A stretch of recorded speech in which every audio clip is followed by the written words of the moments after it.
Hello everyone दोस्तों, आप लोग कैसे हैं? आशा है कि आप लोग अच्छे होंगे, स्वस्थ होंगे, मस्त होंगे।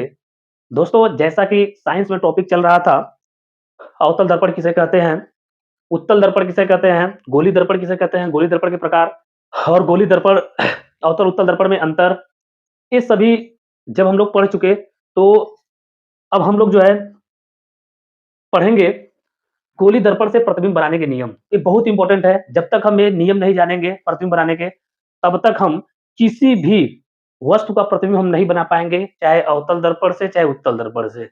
तो यह प्रतिबिंब बनाने के नियम हमको जानना बहुत ज़रूरी है। तो आइए दोस्तों देखते हैं कि प्रतिबिंब बनाने के कितने नियम होते हैं। देखिए, इसके 3 नियम होते हैं और देखिए यहाँ पे मैंने डायग्राम भी बना दिया हूँ, फिगर बना दिया हूँ। आप लोग फिगर से ही स्पष्ट हो जाएँगे कि फिगर फर्स्ट है, फिगर सेकंड है, ये फिगर थर्ड है। तो ये तीनों फिगर से ही आप जो है स्पष्ट हो जाएँगे कि इसके नियम क्या होंगे। तो दोस्तों देखिए, पहला फिगर के विषय में बात करते हैं। तो यहाँ पे देखिए, यह जो है मेरा अवतल दर्पण है और यहाँ पे उत्तल दर्पण है।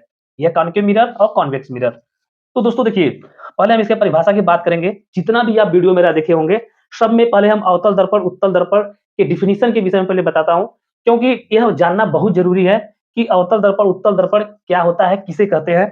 तो देखिए, अवतल दर्पण की पहले बात करते हैं। तो इसमें क्या होता है, जब उभरे हुए तल पे कलई किया गया हो, देखिए उभरे हुए तल पे कलई किया गया हो और परावर्तक तल क्या हो, इसका दबा हुआ हो, तो ऐसे दर्पण को क्या कहते हैं, अवतल दर्पण कहते हैं, कॉन्केव मिरर कहते हैं।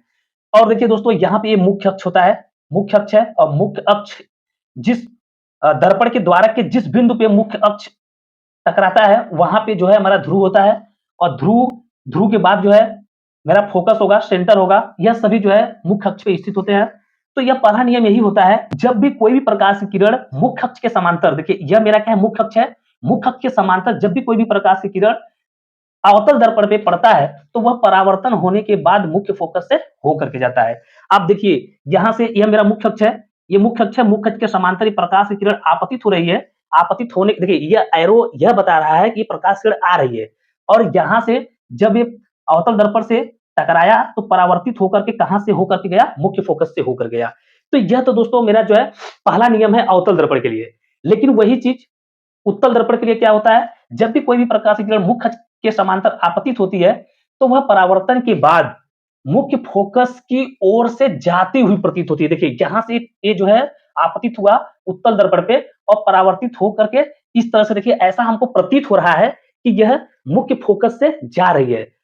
तो यह होता है दोस्तों मेरा गोली दर्पण से प्रतिबिंब बनाने के नियम का पहला नियम यह है कि इसमें अवतल दर्पण में जब भी मुख्य अक्ष के समांतर कोई भी प्रकाश की किरण आएगी, तो दर्पण से टकराने के बाद मुख्य फोकस से होकर के जाएगी। और उत्तल दर्पण में जब भी कोई भी प्रकाश की किरण मुख्य अक्ष के समांतर आएगी, तो दर्पण से टकराने के बाद उसका परावर्तन ऐसा प्रतीत होगा कि मुख्य फोकस की ओर से जाती हुई प्रतीत होगी। तो यह दोस्तों मेरा पहला नियम है। आप इसे अच्छी तरह से समझ गए होंगे। पहले नियम का रूल जो नियम है, उसको मैं यहाँ पे लिख भी दिया हूँ। आप इसे स्क्रीनशॉट लगा लीजिए और ये पूरे डायग्राम का स्क्रीनशॉट लगा लीजिए। आप इसे अच्छे तैयार कर लीजिए, क्योंकि यह एग्जाम के लिए बहुत इंपॉर्टेंट है। आप लोग जानते ही हैं कि बोर्ड एग्जाम जो है नजदीक आ गया है, तो आप लोग यह बोर्ड एग्जाम के साथ साथ यह रेलवे में भी बहुत इंपॉर्टेंट है। रेलवे एग्जाम में भी यह पूछता है, तो आप लोग जो इसे अच्छी तरह से तैयार कर लीजिए। देखिए इसको मैं जो चीजें यहाँ पे मैं बताया हूँ, वही चीज यहाँ पे हम लिख भी दिया हूँ। तो यही चीज जो है हम यहाँ पे लिख भी दिए हैं। आप इसे अच्छी तरह से एक बार देख लीजिए। देखिए, जब प्रकाश की किरण अवतल दर्पण पर मुख्य अक्ष के समांतर मतलब पैरेलल आपतित होती है, मतलब इंसिडेंट होती है, तो परावर्तन के बाद, रिफ्लेक्शन के बाद मुख्य फोकस एफ से होकर के जाती है। देखिए यही, यह प्रकाश की जब आपतित होती है, तो इसका जो रिफ्लेक्शन होता है वह कहां से होता है, मुख्य फोकस एफ से होता है। वही चीज यहाँ भी है, अवतल उत्तल दर्पण में भी यही है। तो देखिए दोस्तों, और उत्तल दर्पण से परावर्तन के बाद मुख्य फोकस एफ की ओर से जाती हुई प्रतीत होती है। देखिए परावर्तन के बाद, उत्तल दर्पण में परावर्तन के बाद जो परावर्तित किरण है वह मुख्य फोकस की ओर से जाती हुई, देखिए ये मुख्य फोकस है ना, इससे जाती हुई प्रतीत होती है। जब इसको पीछे की तरफ डट डट बढ़ाएंगे, तो ऐसा लगेगा कि ये मुख्य फोकस से जाती हुई प्रतीत होती है। तो दोस्तों यह मेरा जो है गोली दर्पण द्वारा प्रतिबिंब बनाने की पहला नियम है। इसे आप अच्छी तरह से, आपको समझ में आ गया होगा। अब हम लोग बात करेंगे गोली दर्पण से प्रतिबिंब बनाने के दूसरे नियम के विषय में, दूसरे रूल के विषय में। यहाँ पे दूसरा नियम क्या होता है कि यदि कोई भी प्रकाश की किरण सेंटर से, वक्रता केंद्र से आपतित होती है, तो वह दर्पण से टकराने के बाद, यदि अवतल दर्पण है, तो अवतल दर्पण से टकराने के बाद उसी मार्ग में वापस लौट जाएगी। देखिए, यहाँ पे देखिए, ये मेरा अवतल दर्पण है, ये सेंटर से प्रकाश की किरण आया और परावर्तन के बाद क्या हुआ, उसी मार्ग में वापस लौट गया। लेकिन उत्तल दर्पण में क्या हुआ, जब भी कोई भी प्रकाश की किरण वक्रता केंद्र की ओर जब आपतित होती है, तो परावर्तन के बाद ऐसा प्रतीत होता है कि यह सेंटर से होकर के जा रही है। यह हो गया। और तीसरा नियम में देखिए क्या है कि जब भी कोई भी प्रकाश किरण मुख्य फोकस से होकर के आती है, तो परावर्तन के बाद वो क्या हो जाएगी, मुख्य अक्ष के समांतर हो जाएगी। यह अवतल दर्पण में होगा।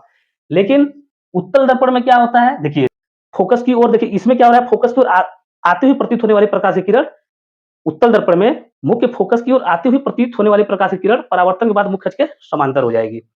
तो दोस्तों यह मेरा जो है तीनों नियम है। तो अभी मैं एक नियम का जो है पूरा डिटेल बता दिया हूँ। तो अब मैं जो है बात करूंगा दूसरे नियम को भी लिखवा देता हूँ, आप इसे अच्छी तरह से देख लीजिए। चलिए स्टार्ट करते हैं दूसरा नियम। ये नियम नंबर 2।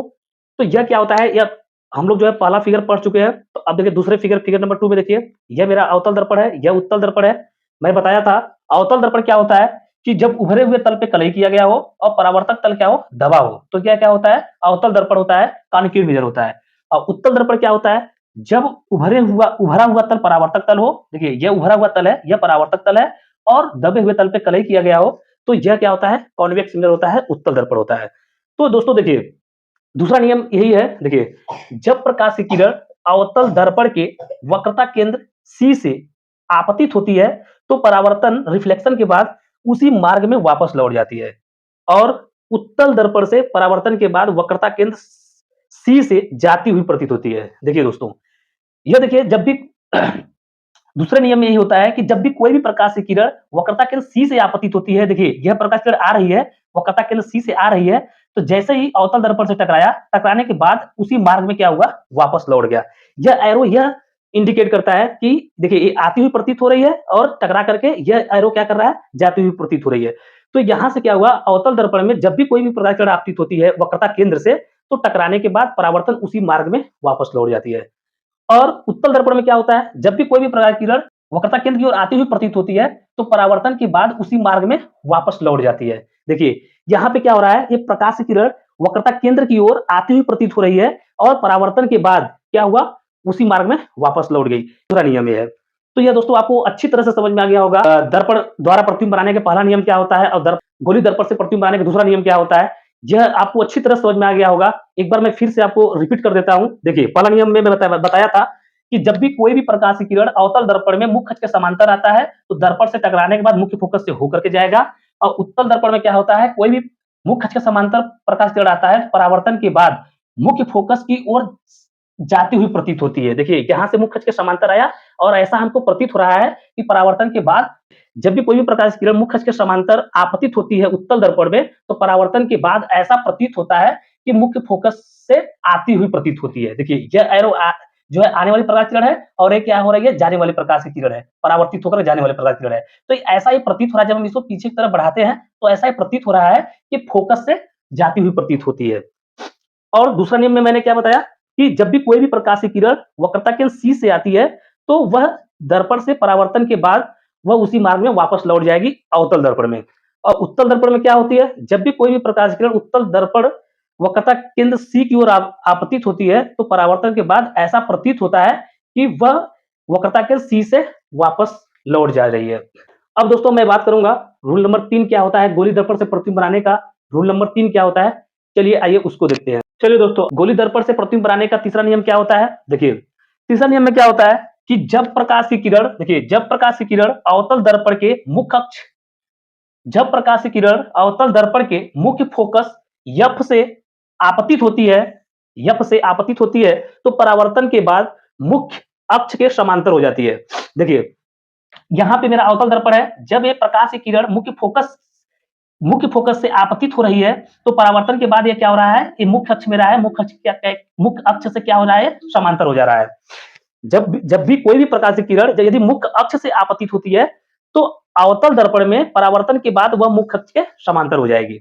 लेकिन उत्तल दर्पण में क्या होता है, उत्तल दर्पण में जब भी कोई भी प्रकाश की किरण मुख्य फोकस की ओर आती हुई प्रतीत होने वाली प्रकाश की किरणें, जब प्रकाश की किरण उत्तल दर्पण में मुख्य फोकस की ओर आती हुई प्रतीत होती है, तो वह परावर्तन के बाद मुख्य अक्ष के समांतर हो जाती है। यह कंडीशन मेरा क्या होता है, उत्तल दर्पण में होता है, और यह क्या होता है, मुख्य फोकस में से आती है, ये मुख्य अक्ष के समांतर हो जाएगी अवतल दर्पण में। जैसे फिगर बनाया गया है, वही चीज़ यहाँ पे लिख दिया गया है, तो आप इसे अच्छी तरह से, जब आपको फिगर याद हो जाएगा, तो यह आराम से आप लिख सकते हैं, इसमें कोई दिक्कत नहीं होगा। यदि फिगर आपको तैयार हो जाएगा, तो यह लिखने में हमें कोई भी समस्या नहीं होगी। लिखना कैसे है, देखिए, अवतल दर्पण में जब भी कोई भी प्रकाश की किरण मुख्य फोकस से होकर के आती है, तो परावर्तन के बाद मुख्य अक्ष के समांतर हो जाएगी, और उत्तल दर्पण में फोकस की ओर आती हुई प्रतीत होने वाली प्रकाश की किरण दर्पण से टकराने के बाद मुख्य अक्ष के समांतर हो जाएगी उत्तल दर्पण में। तो इस तरह से दोस्तों हम जब ये फिगर देख लेंगे, तो अपने आप इसे हम जो है लिख सकते हैं नियम नंबर 3 को, और यह आपको अच्छी तरह से याद भी हो जाएगा।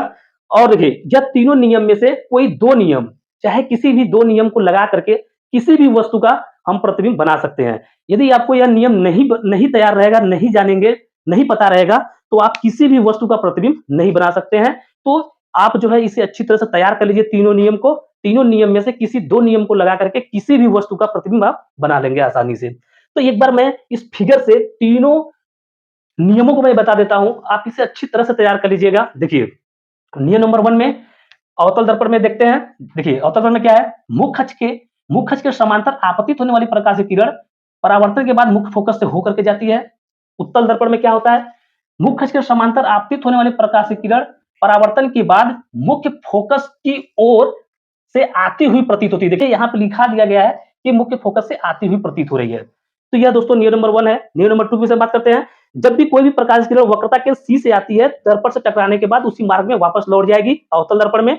और उत्तल दर्पण में क्या होता है कि जब भी कोई भी प्रकाश की किरण वक्रता केंद्र की ओर आती हुई प्रतीत होती है, देखिए यह वक्रता केंद्र की ओर आती हुई प्रतीत हो रही है, तो परावर्तन के बाद क्या होगा, उसी मार्ग में वापस लौट जाएगी। और तीसरा नियम के विषय में बात करते हैं।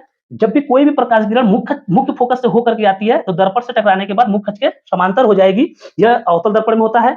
और देखिए, उत्तल दर्पण में क्या होता है, मुख्य अक्ष के जब भी कोई भी प्रकाश की किरण वक्रता जब कोई भी प्रकाश की किरण मुख्य फोकस की ओर, देखिए ये प्रकाश की किरण है, मुख्य फोकस की ओर आती हुई प्रतीत होती है, तो दर्पण से टकराने के बाद वह मुख्य अक्ष के समांतर हो जाएगी। यही दोस्तों 3 नियम है, आपको अच्छी तरह से समझ में आ गया होगा।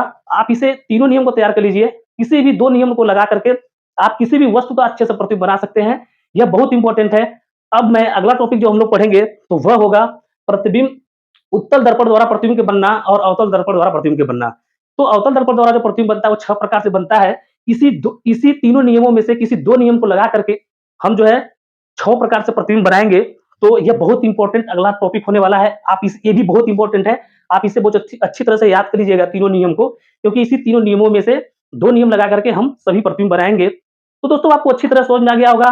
यदि आप हमारे पेज पे या वीडियो पे या चैनल पे नए हैं, तो हमारे पेज को फॉलो कीजिए, लाइक कीजिए, कमेंट कीजिए, सब्सक्राइब कीजिए, और जो भी समझ नहीं आता है कमेंट बॉक्स में बताइए, मैं उसका आंसर दूंगा। और चलिए मिलते हैं आपको नेक्स्ट वीडियो में, तब तक के लिए धन्यवाद। जय हिंद दोस्तों।